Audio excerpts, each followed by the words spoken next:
Well, Abdelghany Sayed is an international criminal law researcher with the University of Kent and joins us live now from Cairo. Abdelghany, thank you very much for your time, first of all. Now, these activists, they were surrounded whilst still in international waters.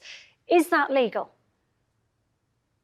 No, absolutely. Israel has committed many violations by detaining the vessel in international waters. Even if it was in Israeli waters, this would still constitute many violations.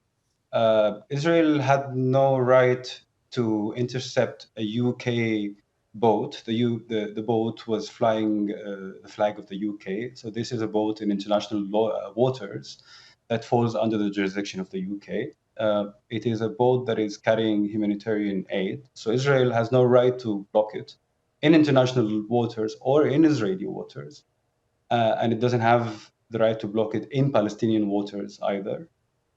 In fact, Israel has the obligation to let it pass. And this is an obligation under international humanitarian law, as well as under so many other instruments, including the Convention Against the Crime of Genocide.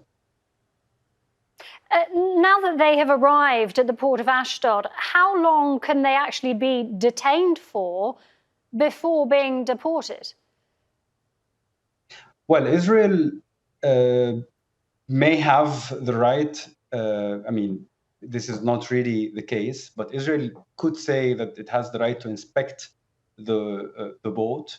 But in that case, Israel has to let the boat once it can confirm that it doesn't have any military activity or anything of that sort. Israel has no right to detain the activists to begin with.